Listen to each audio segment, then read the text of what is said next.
Minha esposa disse que estava na aula de spinning. Mas na verdade estava com um colega de trabalho fazendo coisas que não se faz sem calças. Descobri tudo pelo iPad dela. Parte 1. A calma antes do caos. Postado por _da_Zedandone. E aí, Reddit?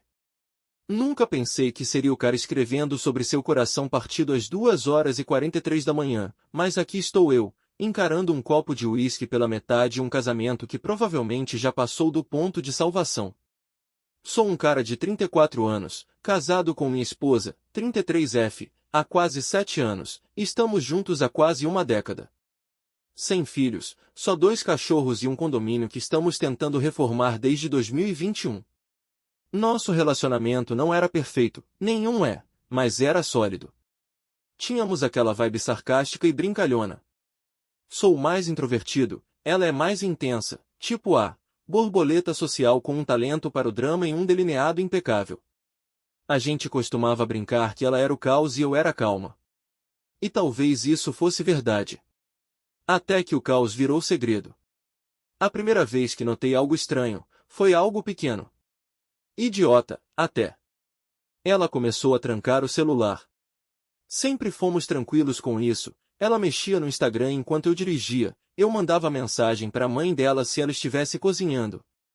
Mas, de repente, tinha uma senha. Ela disse que era porque estava lidando com um colega de trabalho super irritante e não queria que eu visse as mensagens idiotas dele e fizesse alarde. Não gostei muito da explicação, mas deixei passar. Deus, como eu queria não ter deixado. Parte 2. Rachaduras na superfície. Postado por _da_Zedandone.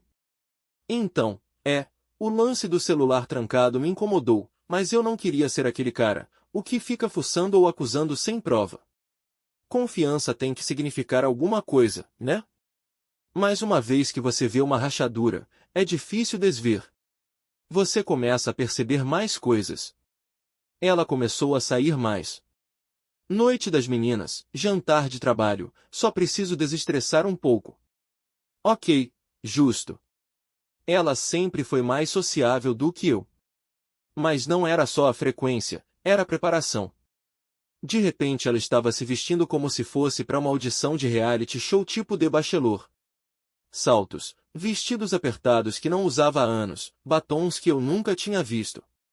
Uma noite ela voltou por volta da 1 da manhã, perfume ainda fresco, rindo de alguma piada interna que não quis explicar. Perguntei se ela se divertiu, e ela só disse, não seja grudento, amor. Nem tudo é sobre você. Aquilo doeu. Ela começou a dormir com o celular embaixo do travesseiro. Quem faz isso? Quando perguntei, ela rebateu, por que você tá tão controlador ultimamente? Eu recuei. Gaslighting em nível básico, hoje eu sei disso. Mas no momento, me senti culpado só por ter perguntado. Aí começaram as mensagens tarde da noite. A tela acendia às 23h42, 0h10, e sempre de alguém com um nome genérico tipo Sandu RH ou Ashley, Yoga. E ela virava o celular para baixo como se fosse automático. Se eu perguntava quem era, ela revirava os olhos e dizia, Af, sério? Você tá tão inseguro ultimamente. E sinceramente? Eu comecei a acreditar nela. Talvez eu estivesse exagerando. Talvez fosse paranoia. Mas não era. Eu estava sendo enganado. E estava prestes a descobrir o quão feio era isso. Parte 3. A prova irrefutável. Postado por _da_Zedandone. Certo, é aqui que tudo simplesmente desaba direto pro inferno. Era uma quinta-feira. Lembro porque ela sempre tinha aula de spinning às quintas. Saiu por volta das 18h30, disse que talvez fosse tomar um smoothie com Chloe e as meninas depois. Beleza, tanto faz. Eu estava trabalhando até mais tarde de casa, mexendo em planilhas e tentando não mergulhar num poço de ciúme como um adolescente emocionalmente travado. Por volta das 20h15, levantei para fazer um café. O iPad dela estava no balcão da cozinha, com a tela acesa. Eu não estava fuçando, juro, pelo menos não no começo. Mas aí apareceu uma mensagem na tela de alguém chamado T, só a inicial. Aquilo já me deu um nó no estômago. A mensagem dizia: a noite passada foi surreal. Ainda tô pensando nas suas coxas ao redor da minha cabeça, lol. Eu congelei. Corpo inteiro em choque. Não queria acreditar no que li, então reli mais umas 5 vezes, torcendo para que as palavras se reorganizassem em algo inocente. Não se reorganizaram. Ela ainda estava logada no iMessage. Eu cliquei. Não devia, mas eu precisava. Era um caso escancarado. Trocas de mensagens flertando, nudes, sim, nudes, encontros em hotel, piadinhas sobre como eu era desligado. Eles até tinham um apelido para mim, Senhor Soneca. Fofo, né? Fui rolando a conversa até minhas mãos tremerem demais para continuar. Aquilo estava rolando havia pelo menos 3 meses. Talvez mais. A pior parte? Tinha uma mensagem dela que dizia: ele tá tão chato ultimamente. Tipo conversar com uma parede. Relaxa, ele nunca vai descobrir. Essa quebrou algo dentro de mim. Parte 4. Confronto em tempo real. Postado por __ da Zedandone. Depois de ler aquela última mensagem, eu simplesmente fiquei ali. Totalmente anestesiado. Nem lembro quanto tempo passou. Meu coração estava disparado, meu cérebro tentando processar 100 coisas ao mesmo tempo, mas meu corpo não se mexia. Acho que eu estava esperando sentir raiva. Mas tudo que eu sentia era um vazio. Aí caiu a ficha, ela nem estava na aula de spinning. Provavelmente estava com ele. E eu ali, sentado feito um idiota, deixando ela mentir na minha cara. Então fiz algo totalmente fora do meu normal, fui até o estúdio de spinning. E adivinha? Escuro. Fechado. Nenhuma alma por lá. Liguei para ela. Nada. Mandei mensagem. Ei, a aula de spinning acabou mais cedo. Nenhuma resposta. Esperei no carro. 20 minutos. 30 às 21h23, ela finalmente respondeu. Ainda aqui. Suando horrores, lol. Tudo bem com você? LMAO. Eu tinha acabado de estar lá. Olhei para aquela mensagem e algo dentro de mim quebrou. Então respondi. Engraçado. Acabei de passar por lá. Não vi seu carro. Apareceram 3 pontinhos, depois sumiram. Nada por 5 minutos. Aí ela finalmente ligou. Atendi. A voz dela? Puro choque falso e atitude defensiva. Por que você tá me espionando? Que coisa mais controladora. Qual o teu problema? Eu não gritei. Nem alterei a voz. Só disse, eu vi as mensagens, nome dela. Eu sei. Eu sei de tudo. Silêncio. Depois ela riu. Uma risadinha curta e seca, como se não acreditasse que eu tive a audácia de confrontá-la. E ela diz, uau. Então agora você tá fuçando nas minhas coisas.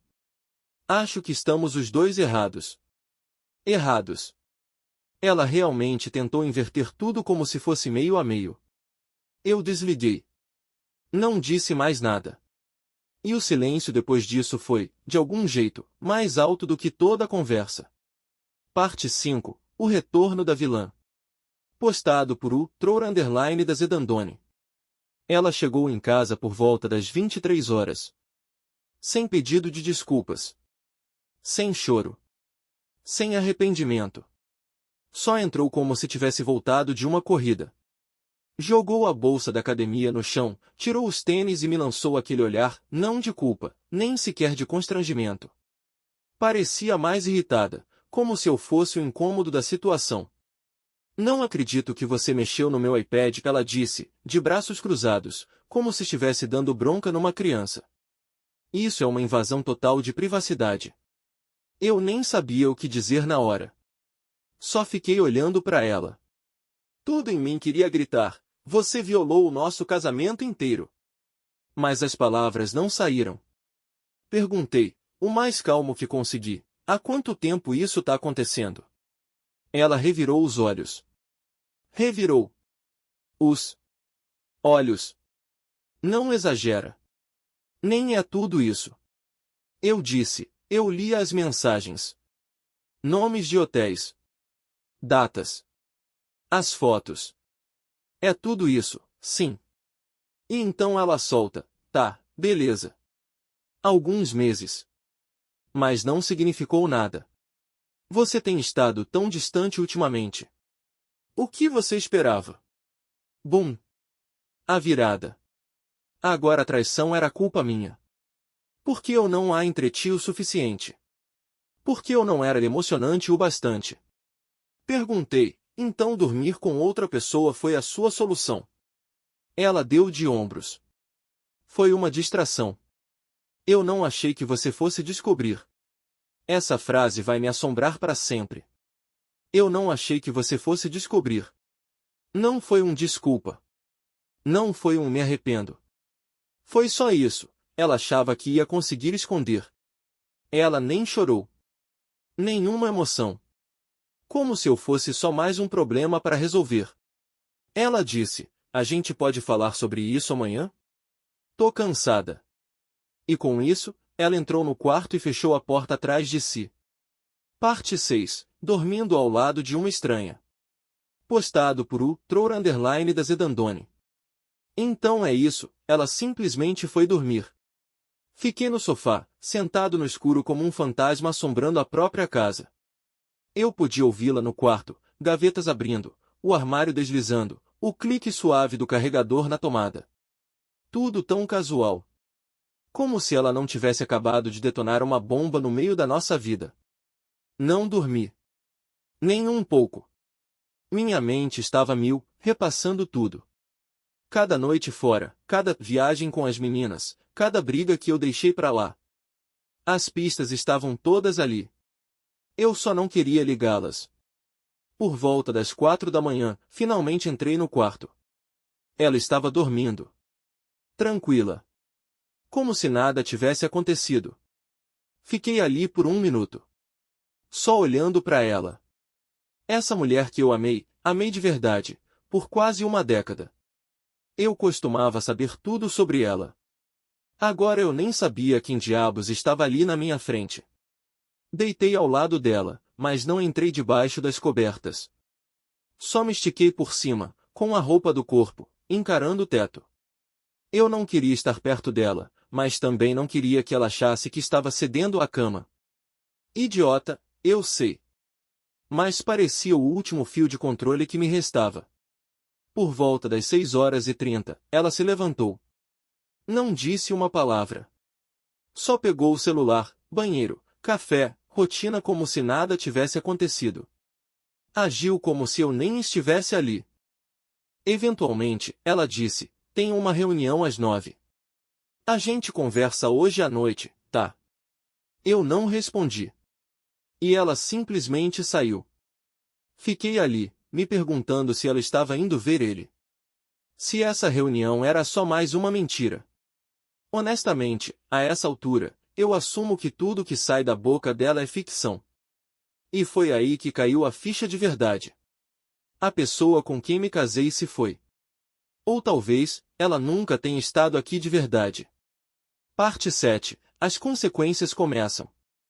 Postado por __ da Zedandone. Depois que ela saiu, liguei para o trabalho dizendo que estava doente. Não tinha a menor chance de fingir ser um adulto funcional depois de um acidente emocional desse nível. Fiquei sentado na cozinha por horas, ou pelo menos pareceu isso, tentando entender o que diabos eu deveria fazer agora. Queria ligar para alguém, meu irmão, meu melhor amigo, qualquer um, mas eu não conseguia nem formar as palavras em voz alta. Estava envergonhado. Humilhado. Como se tudo isso fosse reflexo de algum fracasso meu. O que é ridículo, eu sei disso agora, mas no momento? Parecia que eu era a piada final de alguma comédia cósmica. Aí veio a raiva. Comecei a andar pelo apartamento, abrindo gavetas, procurando qualquer outra coisa, um pingo de honestidade, ou mais mentiras, sei lá. A bolsa da academia ainda estava no chão, então abri. Dentro? Nada de roupa de academia. Um vestido. Preto, justo, definitivamente não era roupa para aula de spinning. Um cartão de acesso de hotel. E um recibo de 2 drinks e um aperitivo num bar rooftop no centro, com carimbo de horário de uma das noites em que ela supostamente estava trabalhando até tarde. Tirei fotos de tudo.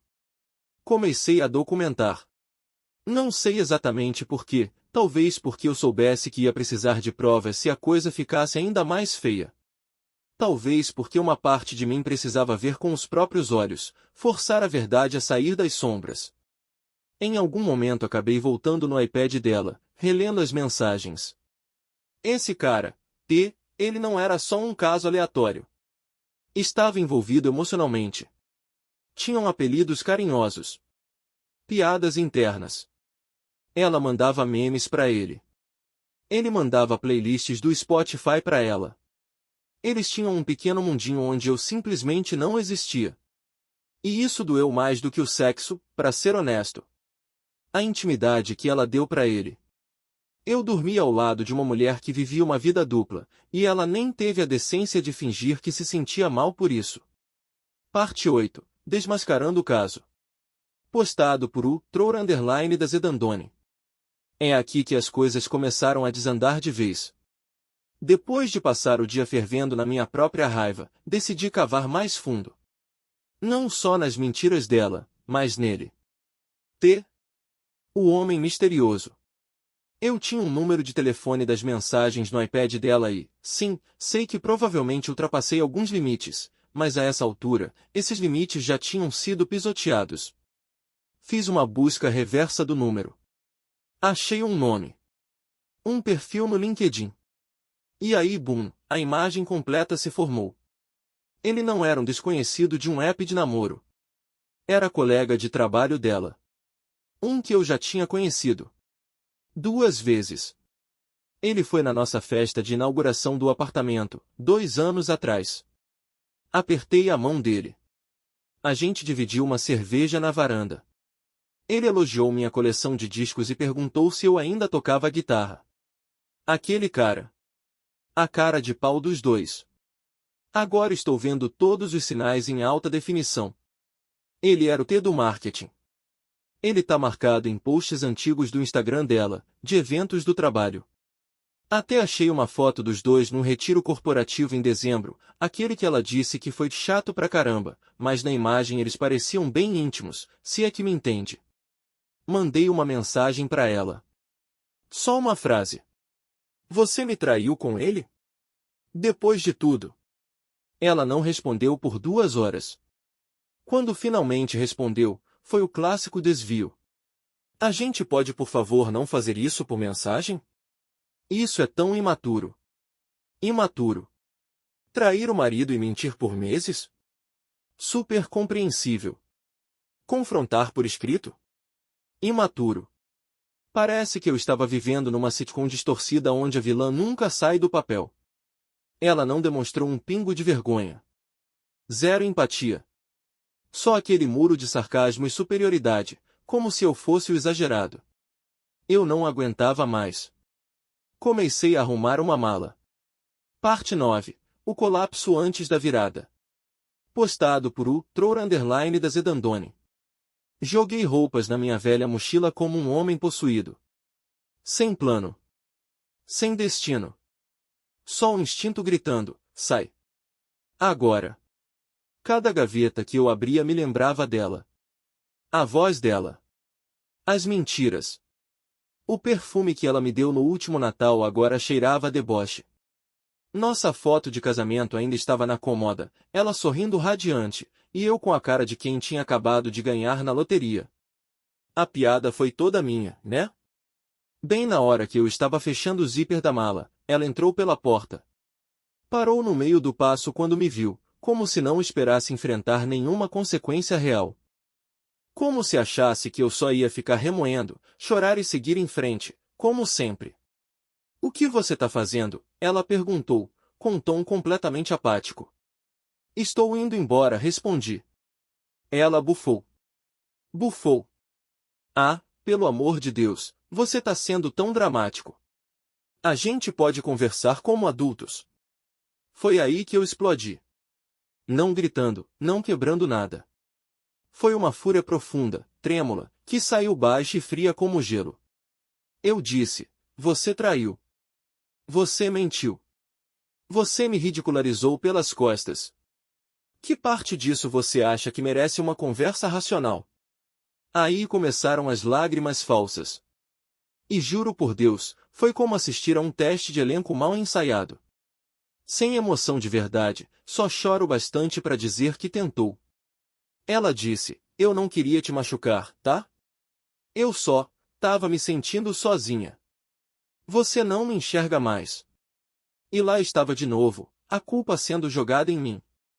De algum jeito, o fato de eu não vê-la justificava trazer outro cara para nossa vida, pro nosso mundo, pro nosso relacionamento, mesmo que não literalmente para nossa cama. Eu disse: quer saber o que é engraçado? Você sempre me fez sentir como se eu não fosse suficiente. E o tempo todo, era você que estava entregando pedaços de si para outra pessoa. Ela não respondeu. Só ficou ali, fungando, tentando bolar a próxima desculpa. E eu passei direto por ela. Sem despedida dramática. Sem me abaixar para abraçar os cachorros. Eu fui embora. Parte 10. Batendo no fundo do poço. Postado por o _da Zedandone. Acabei indo para a casa do meu irmão. Ele abriu a porta, olhou para minha cara e soltou: puta merda. Nem precisou perguntar, ele sabia. Acho que eu parecia alguém que tinha sido emocionalmente assaltado e arrastado pelo asfalto. Contei tudo. Cada detalhe feio. Ele ficou sentado ali, ouvindo, o maxilar travando mais e mais a cada parte.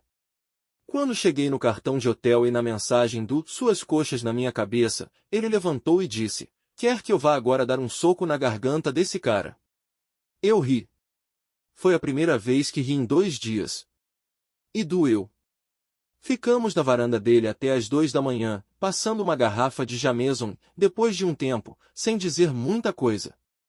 Era só aquele silêncio pesado, com pequenas explosões no meu cérebro a cada poucos minutos. Eu lembrava de coisas pequenas, o jeito que ela dizia "te amo" antes de sair pro trabalho. Como ela apoiava a mão no meu peito quando a gente via TV. As brigas que tivemos por besteiras tipo o padrão dos azulejos da cozinha, tudo isso enquanto ela escapava para ficar com outro. Parecia que minha realidade inteira tinha bugado. Nada fazia sentido. Como se a vida que eu estava vivendo fosse só uma fachada que ela ajudou a pintar para esconder as rachaduras. Na manhã seguinte, acordei no sofá dele com ressaca e uma decisão pesada no peito: eu não podia voltar. Nem para conversar. Nem para encerrar nada. Porque encerramento não é algo que ela pode me dar. E sinceramente, eu não queria ouvir mais nenhuma mentira disfarçada de explicação. Mandei uma mensagem para ela. Vou passar aí no fim de semana para pegar minhas coisas. Te aviso quando. Ela respondeu quase na hora. Então é isso? Depois de tudo. É. Era isso. Porque esse tudo acabou sendo mentira. Parte 11. Os amigos começam a escolher lados. Postado por o _da Zedandone. A notícia se espalhou rápido. Aparentemente, quando alguém detona um casamento com uma mistura de chaves de hotel e mentiras, a repercussão social atinge como estilhaços. Eu não postei nada online, nem saí em missão de vingança. Não sou esse tipo de cara. Mas contei para alguns amigos próximos o que aconteceu, e, surpresa surpresa, ela contou a versão dela também. A versão dela? Eu estava infeliz. Ele estava distante. Eu cometi um erro. Um erro que durou meses, envolveu apelidinhos, nudes e serviço de quarto. Algumas pessoas acreditaram. Ou fingiram que acreditaram. Isso doeu mais do que eu esperava. Teve amigo de ambos, que começou a sumir, a se calar. Gente que foi ao meu casamento. Gente que me conhecia, que viu o quanto eu lutei por aquele relacionamento. Uma das amigas dela teve a audácia de me mandar mensagem no Instagram dizendo: Você devia perdoar ela. Ela tá passando por muita coisa. Desculpa? Ela tá passando por muita coisa? Enquanto isso eu tô aqui, com o coração num liquidificador, tentando entender como minha vida desmoronou por causa de um cara que trabalha com marketing e se chama de Tei no Instagram. Felizmente, os verdadeiros apareceram. Meu irmão tem sido meu alicerce. Meu melhor amigo da faculdade me ofereceu o quarto extra. Um colega de trabalho, que mal fala fora das reuniões, trouxe almoço e só sentou comigo em silêncio. Você descobre rapidinho quem realmente está do seu lado quando a máscara do seu parceiro cai e a verdade começa a pingar como veneno. E sim, eu bloqueei ela. Não por raiva, mas por sobrevivência. Cada mensagem dela parecia mais um jogo mental. Eu precisava de espaço. Eu precisava voltar a ser eu. Parte 12. Fantasmas no apartamento. Postado por o Trour Underline da Zedandone. O fim de semana chegou, e eu voltei pro apartamento. Foi surreal entrar ali, como visitar as ruínas de um lugar onde alguém costumava ser feliz. Tudo estava igual, mas tudo parecia errado. O sofá onde maratonamos séries, a ilha da cozinha onde discutimos sobre os azulejos, aquela placa idiota de Viva, Ria, Ame que ela fez questão de pendurar no corredor, tudo parecia cenário de uma peça da qual eu não queria mais fazer parte. Ela não estava lá quando cheguei. E isso foi proposital, pedi para ela não estar. Eu não aguentaria mais lágrimas falsas ou ouvir ela transformar a traição em algum tipo de narrativa de autocompaixão trágica. Fui rápido. Peguei minhas coisas, roupas, guitarra, alguns livros, minhas ferramentas. Deixei para trás as pequenas coisas que compramos juntos. Não queria nada daquilo. Cada caneca, cada porta-retrato, cada almofada parecia contaminado. Aí cometi o erro de entrar no quarto. O perfume dela ainda pairava no ar. A cama estava arrumada, coisa que ela nunca fazia, e no criado mudo tinha uma caixinha com meu nome. Só um post-it escrito. Não sabia se você ia querer isso. Dentro estava minha aliança de casamento. Eu nem tinha percebido que não estava usando. Fiquei ali, parado, segurando a aliança. E por um segundo, nem sei porquê, eu senti falta dela. Não da mulher que ela é agora, mas da versão dela que eu achava que existia. Aquela para quem eu pedi em casamento naquele fim de semana chuvoso em Asheville. A que chorava vendo filmes da Pixar. A que me mandava memes idiotas de gato quando eu tinha um dia ruim. Mas essa mulher não existe. Talvez nunca tenha existido. Talvez fosse só um personagem que ela interpretava bem. Coloquei a aliança de volta na caixinha. Deixei no criado mudo. Não levei comigo. Parte 13. A virada. Postado por o Trour Underline da Zedandone. É estranho como a vida pode virar de cabeça para baixo tão rápido. Algumas semanas atrás, eu era um marido que achava que tinha um futuro, um plano, uma pessoa para envelhecer junto. Agora sou um cara dormindo no quarto de hóspedes de um amigo, com 2 malas, um score de crédito destruído. Descobri que ela abriu um cartão de loja no meu nome sem me contar mais sobre esse caos depois. E um dedo sem aliança que parece ao mesmo tempo mais leve e mais frio do que deveria. Mas algo aconteceu depois que saí do apartamento. Comecei a me sentir livre. Não melhor. Não curado. Mas mais lúcido. Como se a neblina tivesse finalmente se dissipado e eu conseguisse respirar sem tentar adivinhar se estava sendo enganado de novo. Teve um momento, 2 noites atrás, em que eu estava só andando pela rua perto do AP do meu amigo, fones de ouvido ligados, ouvindo música, o sol se pondo, e percebi que eu não estava pensando nela. Eu só estava ali, naquele instante, vendo o céu ficar laranja. E aí caiu a ficha. Ela não vai levar tudo de mim. Não a minha paz. Não o meu futuro. Não quem eu sou. Começo terapia na semana que vem. Já encontrei um advogado. Sem filhos, graças a Deus, e nunca juntamos totalmente as finanças, uma bênção disfarçada. O divórcio não vai ser fácil, mas vai ser final. E isso já basta. Voltei a escrever, algo que eu amava, mas não tocava fazia anos.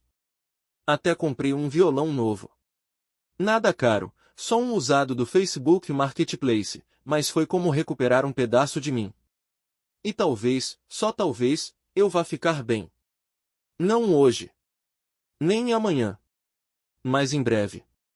Parte 14. Encerramento não é o que você pensa. Postado por _da Zedandone. Então, ela tentou uma última vez. Alguns dias depois de eu pegar minhas coisas, ela me mandou um e-mail. Assunto: por favor, leia isso. E sim, eu abri. Porque sou humano. Porque, mesmo depois de tudo, uma parte doente de mim ainda queria um pedido de desculpas que soasse verdadeiro. Algum tipo de encerramento.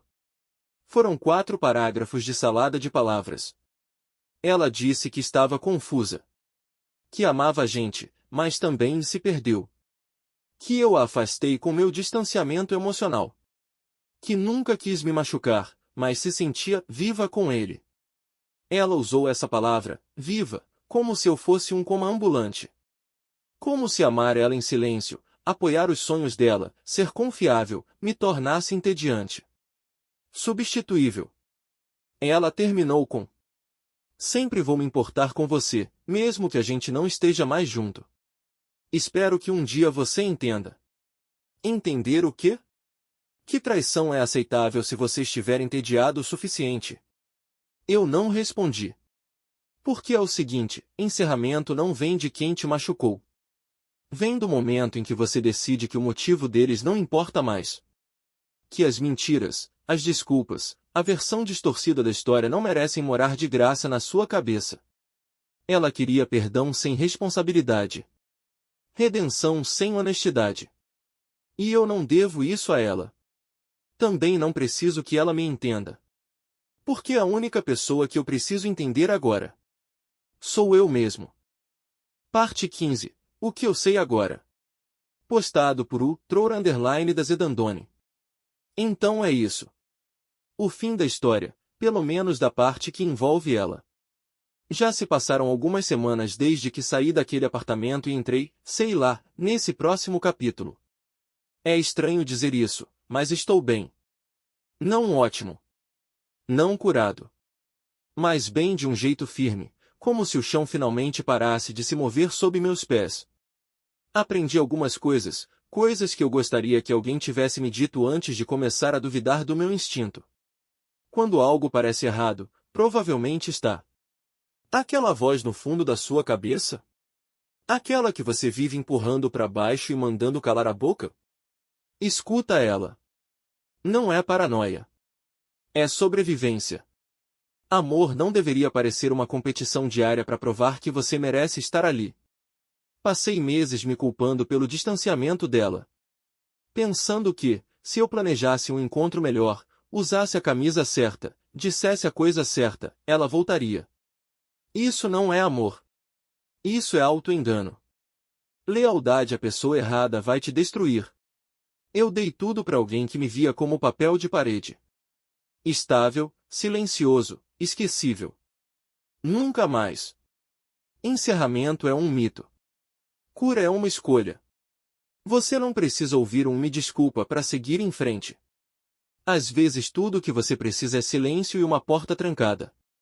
Você tem o direito de se afastar de alguém que você amou profundamente. E pode lamentar por essa pessoa mesmo sabendo que ela não tem mais lugar no seu futuro. Se você está lendo isso e está em um relacionamento onde você sente que vive implorando para ser visto, vá embora. Se sente que estão mentindo para você, investigue. Se te ridicularizam por sentir dor, invertem a culpa ou tratam sua confiança como um incômodo, corra. Eu não merecia o que aconteceu comigo. Mas eu ainda estou aqui. E agora? Não estou mais olhando para trás. Obrigado a todos que acompanharam até aqui. Escrever tudo isso ajudou mais do que eu imaginava. Nos vemos do outro lado, Reddit. Fim.